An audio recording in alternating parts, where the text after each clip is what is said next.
جب انسان اللہ کے احکام کو بجا لائے تو اس کے دل سے فقر و فاقے کا خوف نکل جاتا ہے اور اللہ اسے طرح طرح کے انعامات سے نوازتا ہے۔ انسان جب تک اللہ کے احکام کو بجا لاتا رہے گا تب تک اللہ کی نصرت اور اس کی تائید شامل حال رہے گی۔ چنانچہ جوں ہی ہاجرہ علیہ السلام کو پتہ چلا کہ انہیں تنہا چھوڑ جانا اللہ کے حکم کی بنا پر ہے تو فوراً یقین بھرے لہجے میں بولیں، تب اللہ ہمیں ضائع نہیں کرے گا، یہ کہہ کر وہ اپنے شیر خوار بچے کی طرف پلٹ گئیں۔ خوراک اور پانی چند دن میں ختم ہو گئے، پانی کا ایک قطرہ پاس نہ رہا۔ اب پانی کی تلاش شروع کی، لیکن اپنے لیے تو درکنار، ماں کو بیٹے کے لیے بھی پانی نہ ملا نہ خوراک۔ اب بچہ لگا بھوک سے بلکنے، خوراک نہ ملنے کی وجہ سے ماں کا دودھ بھی خشک ہو گیا تھا۔ عورت کتنی بھی باحوصلہ ہو اپنے بچے کو بھوک سے بلکتے نہیں دیکھ سکتی۔ اب انہوں نے بچے کو وہیں چھوڑا اور تیزی سے قریبی پہاڑی صفا کی طرف لپکی۔ اوپر چڑھ کر ادھر ادھر نظر دوڑائی کہ شاید کسی طرف پانی یا خوراک نظر آ جائے یا کسی انسان کی جھلک نظر آ جائے۔ جب کچھ نظر نہ آیا تو نشیب کی طرف چلی، ساتھ میں بچے کی طرف بھی دیکھتی جاتی تھی۔ نشیب میں پہنچی تو بچہ نظروں سے اوجھل ہو گیا۔ اس پر اور بے چین ہوئی اور بلندی کی طرف دوڑی۔ اس طرح مروہ پہاڑی پر چڑھ گئیں۔ وہاں بھی چاروں طرف نگاہ دوڑائی لیکن کچھ نظر نہ آیا۔ خیال آیا کہ پھر کوشش کرنی چاہیے۔ اس خیال سے مروہ پہاڑی سے اتری اور صفا کی طرف چل دی۔ درمیان میں نشیب کی وجہ سے بچہ نظر نہ آیا تو دوڑنے لگی۔ اس طرح پھر صفا پر چڑھ گئیں۔ اللہ اکبر! ایک تو عورت ذات کمزور، پھر بھوک پیاس سے نڈھال، اس پر کس قدر سعی اور کوشش میں مصروف، وہ بھی اپنے بچے کے لیے۔ بہرحال بار بار کوشش کے خیال سے انہوں نے صفا اور مروہ پہاڑیوں کے درمیان 7 چکر لگائے۔ یہی وجہ ہے مسلمان عازمین حج صفا و مروہ کے درمیان سعی کرتے ہیں تاکہ اس واقعے کی یاد تازہ ہو جائے۔ جب وہ آخری مرتبہ مروہ پر پہنچی تو انہوں نے ایک آواز سنی۔ یہ آواز اسماعیل علیہ السلام کے قریب سے آئی تھی۔ انہوں نے پوری توجہ سے آواز کو سننے کی کوشش کی اور جلدی سے اسماعیل کے قریب پہنچی۔ کیا دیکھتی ہیں؟ اسماعیل کے قدموں کے نیچے سے پانی پھوٹ رہا ہے، کیونکہ جبریل علیہ السلام کو اللہ نے اس صابرہ خاتون کی مدد کے لیے بھیجا تھا۔ انہوں نے زمزم والی جگہ پر اپنا پر مارا تو اسماعیل کے قدموں کے پاس سے ایک عظیم چشمہ رحمت نمودار ہوا۔ مستقبل کے پیغمبر کے قدموں کے نیچے سے اللہ نے جبریل فرشتے کے ذریعے زمین پھاڑ کر پانی نکال دیا۔ یہی آب زمزم کا آغاز تھا۔ ہاجرہ علیہ السلام پانی کو آنکھیں پھاڑ پھاڑ کر حیرت سے دیکھ رہی تھی۔ ان کی خوشی کی انتہا نہ رہی جب انہوں نے دیکھا پانی پھوٹ پھوٹ کر چاروں طرف بہ رہا ہے۔ زمین ہموار تھی، اس لیے انہوں نے زمین کو کھودنا شروع کر دیا تاکہ پانی ادھر ادھر نہ بہ جائے۔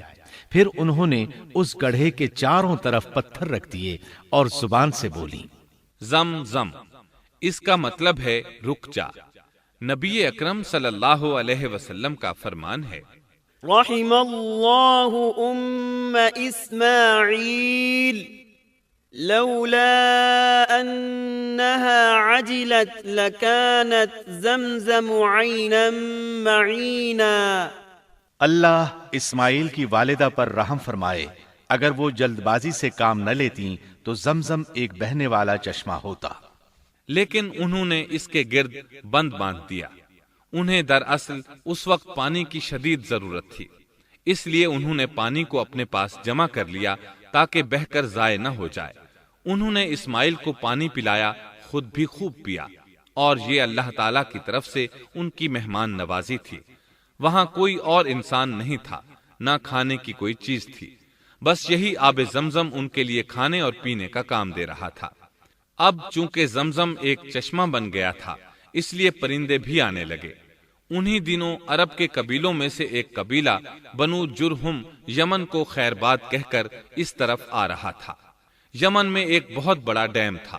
پہاڑوں کے درمیان انہوں نے پانی کو روک کر ایک بہت بڑا بند قائم کر رکھا تھا۔ اس سے پورا سال آسانی سے کھیتی باڑی کرتے تھے۔ اس ڈیم کی بدولت ان کا آب پاشی کا نظام بہت اچھا تھا۔ جب اس ڈیم کو اللہ تعالیٰ نے توڑا تو تمام لوگ وہاں سے منتشر ہو گئے اور جزیرہ عرب کے اطراف میں منتقل ہونے لگے۔ وہیں سے ہجرت کرنے والا ایک قبیلہ بنو جرہم تھا۔ یہ لوگ بنیادی طور پر عرب تھے۔ یہ قبیلہ سفر میں رہتا، جہاں کہیں پانی اور چراگاہ نظر آتے وہیں پڑاؤ ڈال دیتے، جب وہاں خوراک ختم ہو جاتی تو آگے سفر شروع کر دیتے۔ چونکہ وہ بہت بڑے تاجر تھے، اس بنا پر ان راستوں سے خوب واقف تھے، انہیں چشموں کا خوب علم تھا۔ ملک شام کی طرف بھی ان کی آمد و رفت تھی۔ یہ قبیلہ بنو جرہم مکہ کے قریب پہنچا تو فضا میں پرندوں کو منڈلاتے پایا۔ کہنے لگے ان پرندوں کی موجودگی میں ضرور کوئی راز ہے۔ اب انہوں نے اپنے کچھ آدمی اس طرف بھیجے۔ یہ لوگ جلد ہی چشمے تک پہنچ گئے۔ انہوں نے وہاں ایک عورت اور اس کے بچے کو پایا۔ پھر وہ لوگ ان کے پاس آئے، وہاں پڑاؤ ڈالنے کی اجازت مانگی۔ سیدہ ہاجرہ نے فرمایا، ٹھیک ہے، لیکن شرط یہ ہے کہ تمہیں اجرت ادا کرنا ہوگی۔ ان کے لیے یہ سستا سودا تھا۔ ان کے پورے قبیلے کو سامان زندگی مل رہا تھا، جبکہ صرف ایک عورت اور اس کے بیٹے کی ذمہ داری ان پر عائد ہو رہی تھی۔ انہوں نے فوراً حامی بھر لی اور وہاں رہائش اختیار کر لی۔ اس طرح یہ لوگ سیدہ ہاجرہ علیہ السلام کی معیشت کا ذریعہ بن گئے، اور اس طرح سیدنا اسماعیل علیہ السلام بنو جرہم میں پرورش پاتے رہے۔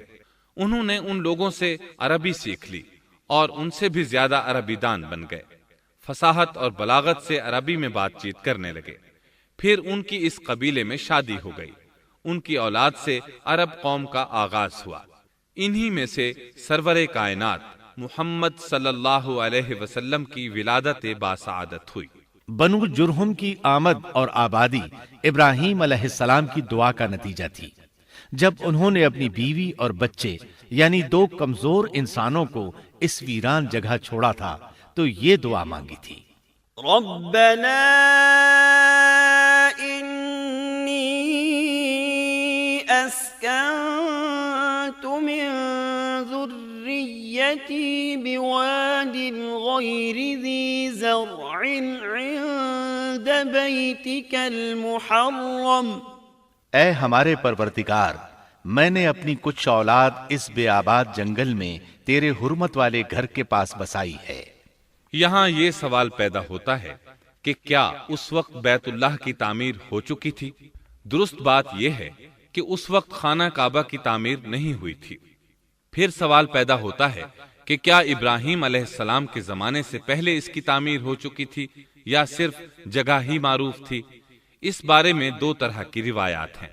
بعض میں آتا ہے کہ صرف اس کی جگہ معروف تھی، اور بعض میں ہے کہ ابراہیم علیہ السلام سے پہلے شیس علیہ السلام نے اس کو تعمیر کیا تھا، اور وہ گردش ایام کے ساتھ ساتھ منہدم ہو کر ختم ہو گیا۔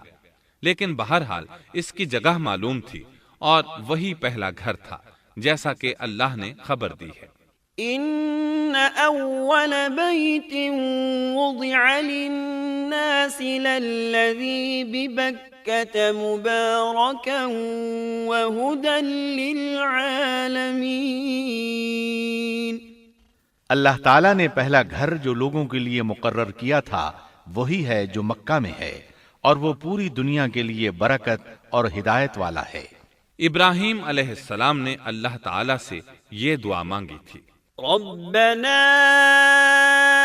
انی اسکنت من ذریتی بواد غیر ذی زرع عند بیتک المحرم ربنا لیقیموا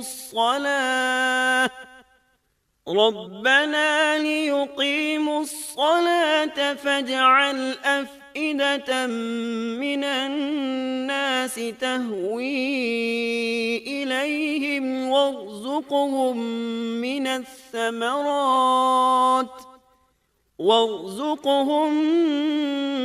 الثمرات لعلهم يشكرون۔ اے ہمارے پروردگار، میں نے اپنی کچھ اولاد اس بے کھیتی کے جنگل میں تیرے حرمت والے گھر کے پاس بسائی ہے۔ اے ہمارے پروردگار، یہ اس لیے کہ وہ نماز قائم کریں، پس تو کچھ لوگوں کے دلوں کو ان کی طرف مائل کر دے اور انہیں پھلوں کی روزیاں عطا فرما تاکہ یہ شکر گزاری کریں۔ دن گزرتے رہے اور اسماعیل علیہ السلام بنو جرہم کے ماحول میں عمر کی منزلیں طے کرتے رہے اور وہ ہوش سنبھالنے کے قریب ہو گئے۔ ابراہیم علیہ السلام ہر سال 1-2 بار اپنے گھرانے کی دیکھ بھال کے لیے چکر لگاتے تھے۔ جب اسماعیل علیہ السلام نے ہوش سنبھالا تو ایک بار پھر ایک عظیم آزمائش کا وقت آ گیا۔ ہوا یوں کہ ایک مرتبہ ابراہیم علیہ السلام مکہ تشریف لائے۔ ایک جگہ آرام کے لیے بیٹھے کہ نیند کی وادی میں پہنچ گئے۔ نیند میں انہوں نے خواب دیکھا کہ اپنے لخت جگر کو اپنے ہاتھ سے ذبح کر رہے ہیں۔ ساتھ ہی آنکھ کھل گئی۔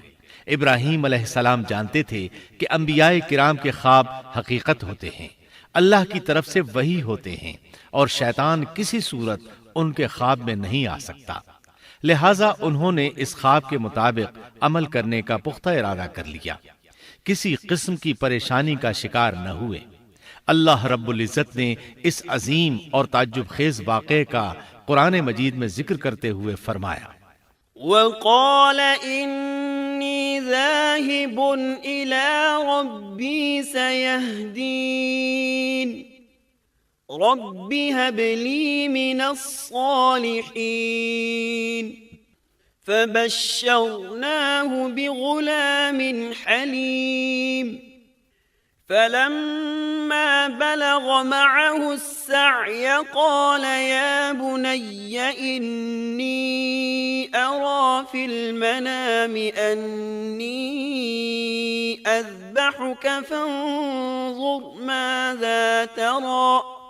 اور ابراہیم نے کہا، میں تو ہجرت کر کے اپنے پروردگار کی طرف جانے والا ہوں، وہ ضرور میری رہنمائی کرے گا۔ اے میرے رب، مجھے نیک بخت اولاد عطا فرما۔ تو ہم نے ایک بردبار بچے کی بشارت دی۔ پھر جب بچہ اتنی عمر کو پہنچا کہ اس کے ساتھ چلنے پھرنے لگا تو ابراہیم نے کہا، میرے پیارے بیٹے، میں نے خواب دیکھا ہے کہ میں تجھے ذبح کر رہا ہوں، اب تو بتا تیری کیا رائے ہے؟ یہاں سوال پیدا ہوتا ہے کہ ابراہیم علیہ السلام نے اسماعیل علیہ السلام سے مشورہ کیوں لیا؟ وہ چاہتے تو اسماعیل کو سوتے میں ذبح کر دیتے، اس طرح اللہ کا حکم بجا لاتے۔ وہ بیٹے کے پاس کیوں گئے اور ان سے مشورہ کیوں لیا؟ جی ہاں، یہ مسئلہ یاد رکھنے کے قابل ہے کہ ہر مسلمان پر لازم ہے کہ وہ اپنے دوسرے مسلمان بھائی کو اجر و ثواب میں شامل کرنے کی کوشش کرے۔ ابراہیم علیہ السلام نے بیٹے کو ثواب میں شامل کرنے کے لیے انہیں اللہ کے حکم سے آگاہ کیا۔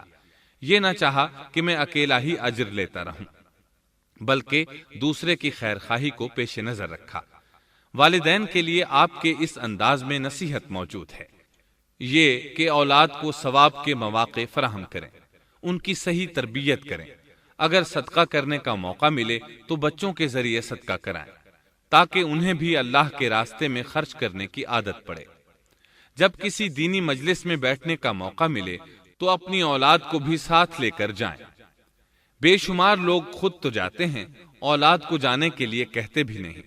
خود دین سیکھتے ہیں، اولاد کو دین نہیں سکھاتے۔ ابراہیم علیہ السلام نے اسماعیل علیہ السلام سے رائے لی۔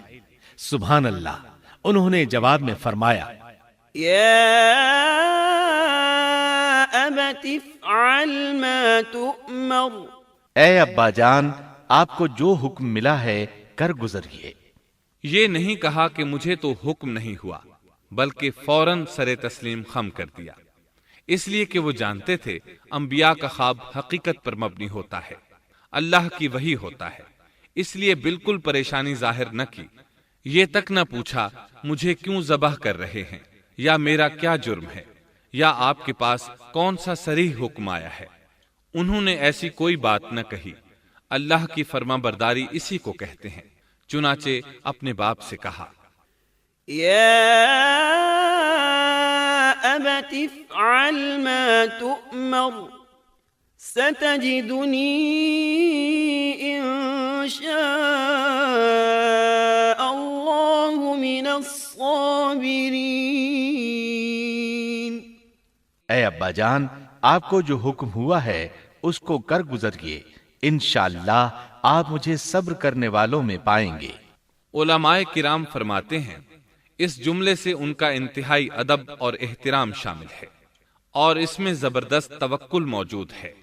یہ نہیں کہا کہ آپ مجھے صبر کرنے والوں میں سے پائیں گے، بلکہ آپ نے اللہ کی مشیت کو جملے میں شامل کیا اور فرمایا انشاءاللہ آپ مجھے صبر کرنے والوں میں سے پائیں گے۔ لہٰذا مسلمانوں کو دھوکے میں نہیں پڑنا چاہیے۔ یہ نہ کہے میں سفر کروں گا، میں فلاں کام کروں گا، میں فلاں کام کے کرنے کی طاقت رکھتا ہوں، بلکہ یوں کہے اللہ نے چاہا تو میں سفر کروں گا، اللہ نے چاہا تو فلاں کام کروں گا۔ اپنے علم اور طاقت کے دھوکے میں پڑنا سراسر نادانی ہے۔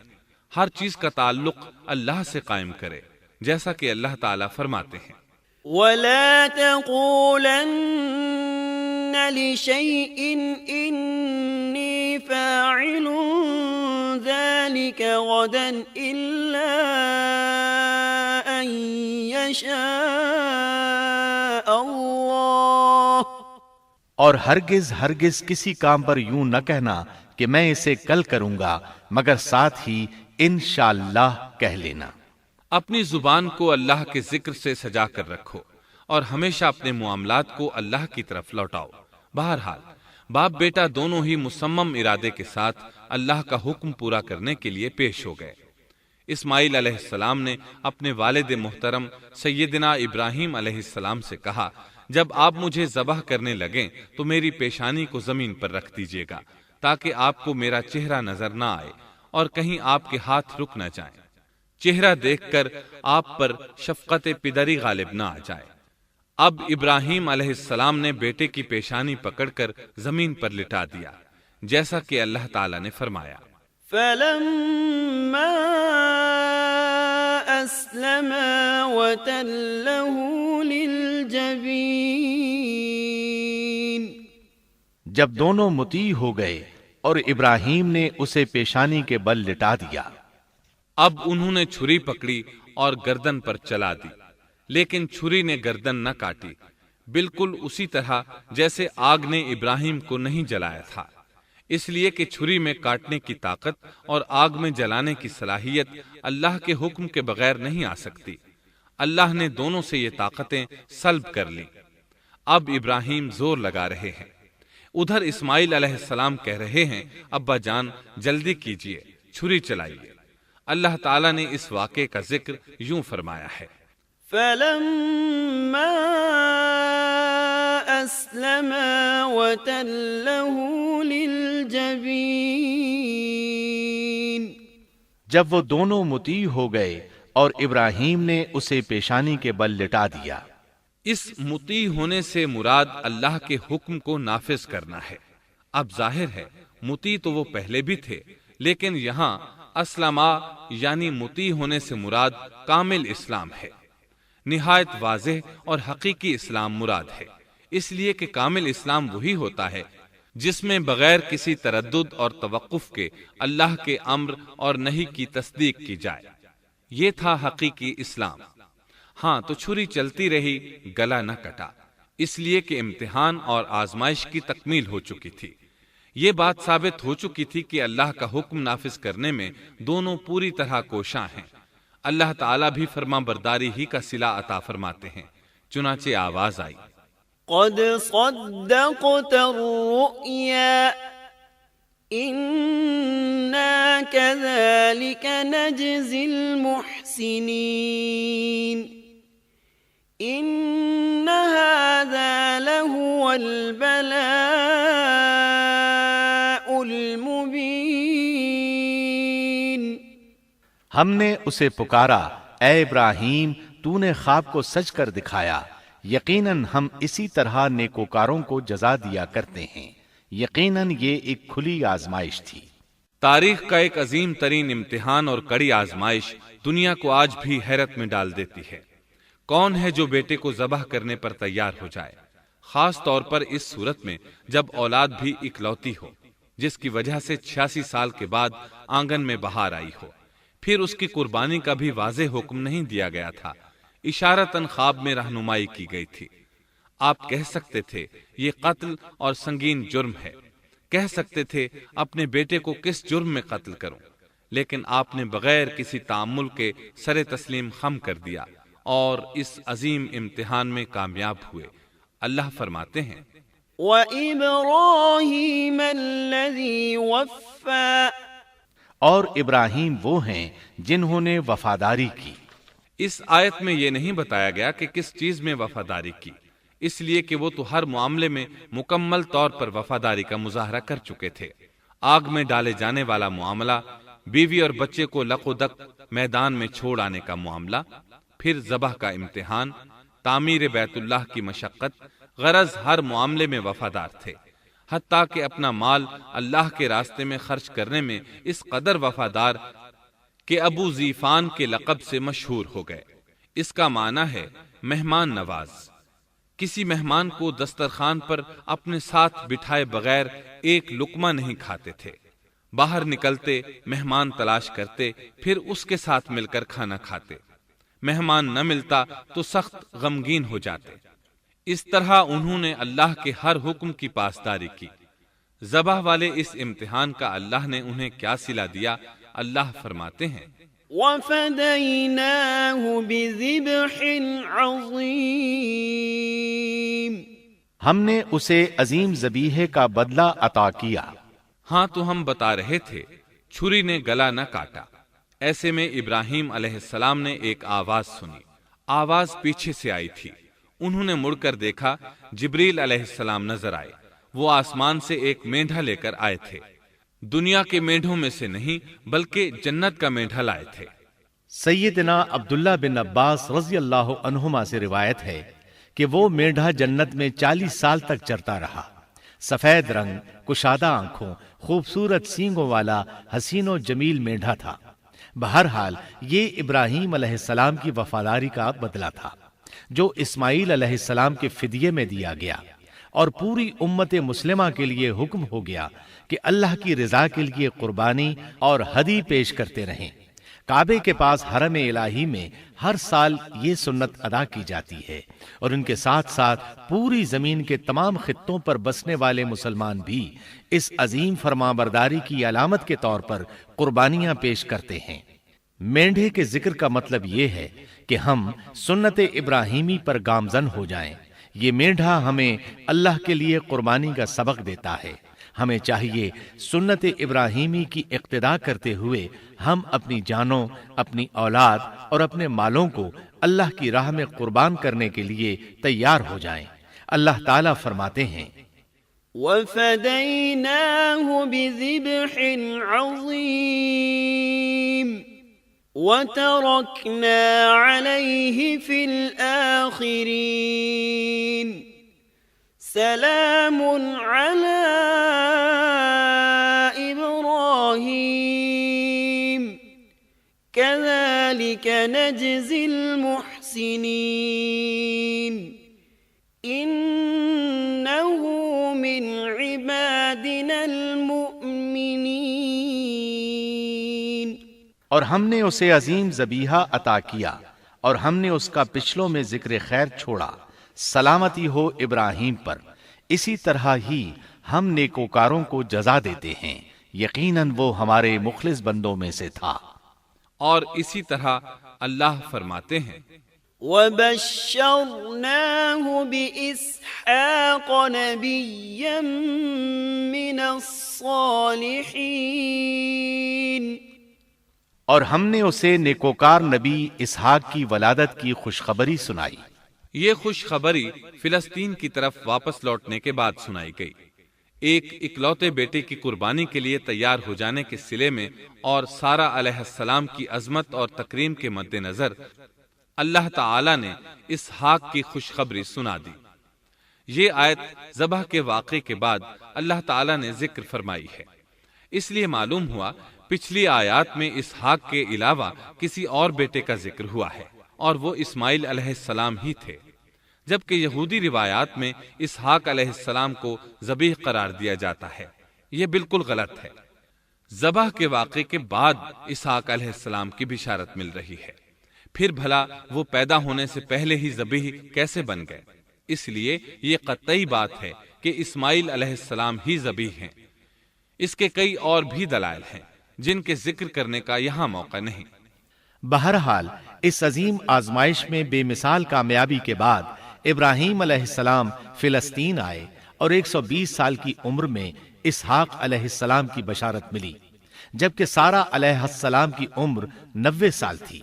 ان پر بڑھاپا طاری ہو چکا تھا۔ ایسے میں 3 فرشتے آئے، وہ تو قوم لوط کی تباہی کے لیے آئے تھے۔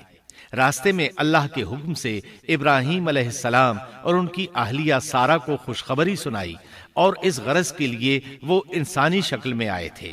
ابراہیم علیہ السلام تو پہلے ہی بہت مہمان نواز تھے، انہیں دیکھ کر بہت خوش ہوئے کہ مہمان آ گئے۔ فرشتوں نے انہیں سلام کیا۔ ابراہیم علیہ السلام نے سلام کا جواب دیا۔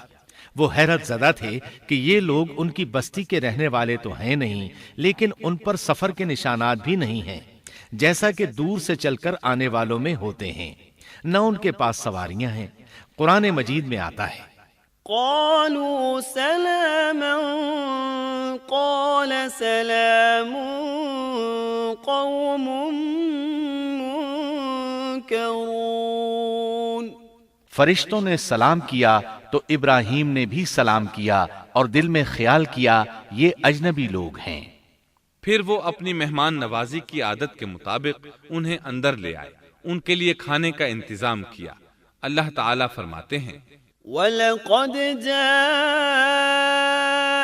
رُسُلُنَا إِبْرَاهِيمَ بِالْبُشْرَى قَالُوا سَلَامًا قَالَ سَلَامٌ فَمَا لَبِثَ أَن جَاءَ بِعِجْلٍ حَنِيذٍ۔ ہمارے بھیجے ہوئے فرشتے ابراہیم کے پاس خوشخبری لے کر آئے تو انہوں نے سلام کیا۔ ابراہیم نے سلام کا جواب دیا اور فوراً بھنا ہوا بچڑا لے آئے، اور بچڑا بھی موٹا تھا۔ ان کے سامنے کھانا پیش کیا، لیکن وہ بھلا کب کھانے کی طرف ہاتھ بڑھانے والے تھے۔ یہ دیکھ کر ابراہیم علیہ السلام نے خوف محسوس کیا کہ کہیں یہ دشمن نہ ہو۔ اس وقت فرشتوں نے کہا، قالوا لا تخف إنا أرسلنا إلى قوم لوط۔ ابراہیم نہ ڈر، ہم تو قوم لوط کی طرف بھیجے گئے ہیں۔ جب انہوں نے یہ باتیں کی تو سارہ علیہ السلام پاس کھڑی تھیں، وہ ہنسنے لگی۔ وہ خوش خبری سے پہلے کیوں ہنس پڑی؟ علماء اس بارے میں کہتے ہیں کہ جب انہوں نے سنا یہ فرشتے لوط علیہ السلام کی بستی کو تباہ کرنے جا رہے ہیں تو ان کے خاتمے کی خبر سن کر وہ ہنستی۔ اس کے بعد فرشتوں نے یہ خوشخبری سنائی۔ فبشرناها بإسحاق ومن وراء إسحاق يعقوب۔ ہم نے اسے اسحاق کی پیدائش کی خوشخبری دی اور اسحاق کے بعد یعقوب پوتے کی بھی خوشخبری دی۔ بہت جلد ہی ہم اسحاق سے تیری ویران گود کو آباد کریں گے، اور تو اپنی زندگی میں اس کے بیٹے یعقوب کو بھی دیکھ لے گی۔ اب 3 بشارتیں جمع ہو گئیں۔ بیٹا پیدا ہوگا، لمبی عمر ملے گی یعنی بیٹا جوان ہوگا، اور پھر وہ اپنے پوتے کو بھی دیکھے گی۔ اس سے بڑھ کر کیا عزت اور تکریم ہو سکتی ہے؟ اس لیے جب نبی کریم صلی اللہ علیہ وسلم سے پوچھا گیا کریم یعنی عزت والا کون ہے، تو آپ نے فرمایا کریم بن کریم بن کریم بن کریم، یعنی یوسف بن یعقوب بن اسحاق بن ابراہیم علیہ السلام۔ مطلب یہ کہ نبی بن نبی بن نبی بن نبی۔ یہ یوسف علیہ السلام کی شان ہے کہ خود بھی کریم، باپ بھی کریم، دادا بھی کریم اور پردادا بھی کریم۔ اس سے بڑھ کر عزت افزائی کیا ہو سکتی ہے؟ بہرحال فرشتوں نے انہیں خوشخبری دی۔ وَبَشَّرُوهُ بِغُلَامٍ عَلِيمٍ۔ پھر انہوں نے ابراہیم کو ایک صاحب علم لڑکے کی بشارت دی۔ خوشخبری سن کر سیدہ سارہ حیران ہوئی، مارے حیرت کے منہ سے ہلکی سی چیخ نکل گئی۔ انہوں نے اپنے رخسار پر ہاتھ مارا جیسا کہ عورتوں کی عادت ہوتی ہے۔ کہنے لگی، ہائے افسوس، کیا میں بچہ جنوں گی حالانکہ میں بانجھ ہوں اور میرے خاوند بوڑھے ہیں؟ یہ تو حیرت کی بات ہے۔ ایک دوسری جگہ اللہ تعالیٰ نے یہ الفاظ فرمائے، کہنے لگی میں بوڑھی اور بانجھ ہوں، بھلا میں بچے کو کیسے جنم دوں گی؟ اس پر فرشتوں نے کہا، تو اللہ کے حکم پر تعجب کرتی ہے، اے اہل بیت، یہ تو اللہ کی تم پر رحمت اور برکت ہے، وہ بہت بزرگ اور قابل تعریف ہے۔ دوسری آیت میں ہے، انہوں نے کہا اسی طرح تیرے رب نے فیصلہ کیا ہے اور ہمیں کہا ہے، یقیناً وہ بہت حکمت والا ہے اور علم رکھنے والا ہے۔ یہ تھی اسحاق علیہ السلام کی ولادت کی خوشخبری۔ ابراہیم علیہ السلام مکے میں سیدنا اسماعیل علیہ السلام سے ملنے کے لیے آتے رہتے تھے۔ ایک روز آئے تو ان سے کہا، اے میرے بیٹے، اللہ تعالیٰ نے مجھے حکم دیا ہے کہ اس مقام پر اللہ کا گھر تعمیر کرنا۔ اسماعیل علیہ السلام نے فوراً کہا، میں حاضر ہوں۔ اس طرح انہوں نے کھدائی شروع کی۔ ایسے میں انہیں شیش علیہ السلام کی تعمیر کے آثار نظر آئے۔ انہوں نے اس پر تعمیر شروع کر دی۔ ایک روایت میں یہ بھی ہے کہ انہوں نے فرشتوں والی بنیادوں کے آثار بھی دیکھے۔ نبی کریم صلی اللہ علیہ وسلم کی جوانی کے دنوں میں جب مکے کے قریش نے کعبے کی تعمیر نئے سرے سے کی تو انہوں نے اس کی بنیادوں کو گہرا کرنا چاہا۔ وہ کھدائی کرتے ان سبز پتھروں تک پہنچ گئے جو پہاڑوں کی چوٹیوں کی طرح نظر آ رہے تھے۔ انہوں نے ان پتھروں کو نکالنا چاہا۔ ایک شخص نے کدال کے ذریعے ایک پتھر کو باہر نکالا تو اس کے نیچے سے اتنا نور نکلنے لگا کہ قریب تھا وہ شخص اندھا ہو جاتا۔ پھر پتھر خود بخود نیچے جا گرا اور اپنی جگہ پر جم گیا۔ اس کے بعد لوگوں نے ان پتھروں کو ہاتھ نہ لگایا اور تعمیر شروع کر دی۔ قرآن مجید میں تعمیر کعبہ اور بیت اللہ کا تذکرہ اس طرح آیا ہے، وَإِذْ بَوَّأْنَا لِإِبْرَاهِيمَ مَكَانَ الْبَيْتِ أَلَّا تُشْرِكْ بِي شَيْئًا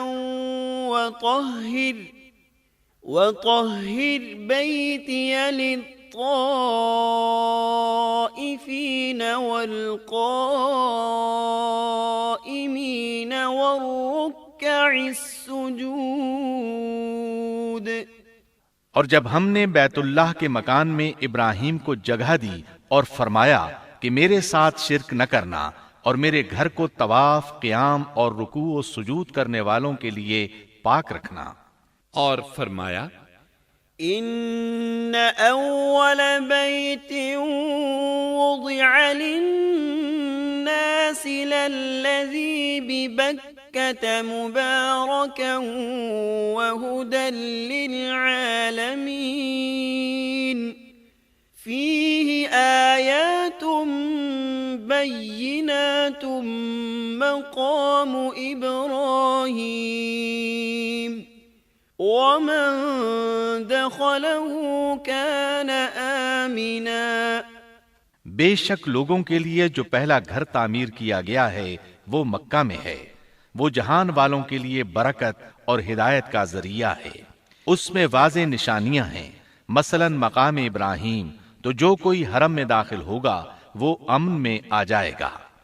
اور فرمایا، اور یاد کرو اس وقت کو جب ابراہیم کو اس کے پروردگار نے کئی باتوں کے ذریعے آزمایا، وہ ان میں پورے اترے تو اللہ نے فرمایا، میں آپ کو تمام لوگوں کا امام بنا رہا ہوں۔ ابراہیم نے کہا، اے میرے رب، میری اولاد میں سے بھی امام بنائیے۔ جواب میں اللہ نے فرمایا، میرا امامت کا وعدہ ظالم لوگوں کے لیے نہیں ہے۔ اور اس وقت کو یاد کرو جب ہم نے بیت اللہ کو ثواب اور امن کی جگہ بنا دیا اور لوگوں نے مقام ابراہیم کو جائے نماز بنا لیا۔ ہم نے ابراہیم کو حکم دیا کہ میرے گھر کو طواف، اعتکاف، رکوع اور سجود کے لیے پاک رکھو، اور وہ وقت بھی یاد رکھو جب ابراہیم نے دعا کی، اے پروردگار، اس شہر کو امن والا بنا دے اور اس کے مومن بندوں کو پھلوں کا رزق عطا کر۔ اللہ تعالیٰ نے فرمایا، میں کافروں کو بھی تھوڑا فائدہ دوں گا، پھر انہیں آگ کے عذاب کی طرف بے بس کر دوں گا، یہ پہنچنے کی جگہ بری ہے۔ اور وہ وقت یاد کرو جب ابراہیم اور اسماعیل بیت اللہ کی بنیادوں کو بلند کر رہے تھے اور دعا مانگ رہے تھے، اے ہمارے رب، ہماری محنت کو قبول فرما، تو دعا کو سننے والا، جاننے والا ہے، اور ہمیں اپنا فرما بردار بنا، ہماری اولاد میں سے بھی ایک فرما بردار گروہ بنا، اور ہمیں عبادت کا طریقہ سکھا اور ہم پر رجوع فرما، کیونکہ تو ہی توبہ قبول کرنے اور رحم فرمانے والا ہے۔ اے ہمارے رب، ان لوگوں میں انہی میں سے ایک رسول بھیج جو ان پر تیری آیات کی تلاوت کرے اور انہیں کتاب و حکمت سکھائے، انہیں پاک کرے، یقیناً تو غالب حکمت والا ہے۔ تعمیر کے دوران جب ابراہیم علیہ السلام اس مقام تک پہنچے جہاں آج حجر اسود ہے تو اللہ تعالیٰ نے جنت سے ایک سفید پتھر بھیجا۔ حدیث میں ہے یہ پتھر نہایت سفید تھا، اب سیاہ ہو گیا ہے۔ انسانوں کی غلطیاں اس کے سیاہ ہونے کا سبب بنی۔ جب دیواریں انسانی قد کے برابر ہو گئیں تو اسماعیل علیہ السلام ایک پتھر لے آئے۔ اب ابراہیم علیہ السلام اس پتھر پر کھڑے ہوئے، وہ ننگے پاؤں تھے۔ اسی وقت پتھر پگھل گیا، ان کے پاؤں اس کے اندر کسی قدر دھنس گئے، پتھر پر ان کے پیروں کے نشانات آ گئے۔ اسی پتھر کو آج مقام ابراہیم کہا جاتا ہے۔ پہلے یہ پتھر بیت اللہ کی دیواروں کے ساتھ رکھا گیا تھا۔ جب لوگ طواف کے لیے آتے تو سیدنا ابراہیم کے پیروں کے نشانات دیکھنے کے لیے یہاں ہجوم ہو جاتا۔ اس طرح طواف کرنے والوں کو دقت کا سامنا ہوتا۔ سیدنا عمر رضی اللہ عنہ نے صحابہ کرام کے مشورے سے اس پتھر کو اس جگہ سے قدرے ہٹا کر نماز کی صفوں کے قریب کر دیا تاکہ طواف کرنے والوں کو دقت نہ ہو۔ یہ مقام بہت مقدس ہے۔ اللہ نے فرمایا ہے وَاتَّخِذُوا مِن مَّقَامِ إِبْرَاهِيمَ مُصَلًّى، تم مقام ابراہیم کو جائے نماز مقرر کر لو۔ مقام ابراہیم کے قریب اس کے پیچھے ہو کر نماز پڑھنے کا موقع مل جائے تو لازماً وہاں 2 رکعت ادا کیا کرو۔ موقع نہ ملے تو پھر پوری مسجد حرام میں طواف سے فراغت والی 2 رکعت پڑھ لیا کرو۔ اس طرح کعبہ تعمیر ہوا، تب نیا حکم آیا۔ وَلِلَّهِ عَلَى النَّاسِ حِجُّ الْبَيْتِ مَنِ اسْتَطَاعَ إِلَيْهِ سَبِيلًا وَمَن كَفَرَ فَإِنَّ اللَّهَ غَنِيٌّ عَنِ الْعَالَمِينَ۔ لوگوں میں جو استطاعت رکھے اس پر اللہ کے لیے حج بیت اللہ فرض ہے، اور جو شخص جان بوجھ کر اعراض کرے تو اللہ جہانوں سے بے نیاز ہے اور اسے اس کی کوئی پرواہ نہیں۔ ادھر ابراہیم علیہ السلام کو اللہ تعالیٰ کی طرف سے اشارہ ہوا، وَأَذِّن فِي النَّاسِ بِالْحَجِّ، لوگوں میں حج کا اعلان کر دیں۔ ابراہیم علیہ السلام کہنے لگے، اللہ میری آواز بھلا کس کس تک پہنچے گی؟ جواب آیا، آپ کے ذمے آواز لگانا ہے، پہنچانا ہمارا کام ہے۔ چنانچہ آپ عرفات کے ایک پہاڑ پر چڑھے اور آواز لگائی، لوگو بیت الحرام کا حج کرو۔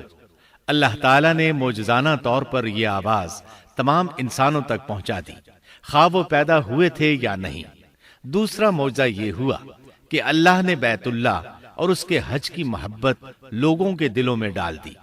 اللہ نے فرمایا، وَأَذِّن فِي النَّاسِ بِالْحَجِّ يَأْتُوكَ رِجَالًا وَعَلَى كُلِّ ضَامِرٍ يَأْتِينَ مِن كُلِّ فَجٍّ عَمِيقٍ، اور آپ لوگوں میں حج کا اعلان کر دیں، وہ آپ کی طرف پیدل بھی آئیں گے اور دبلے پتلے اونٹوں پر بھی دور دور سے آئیں گے۔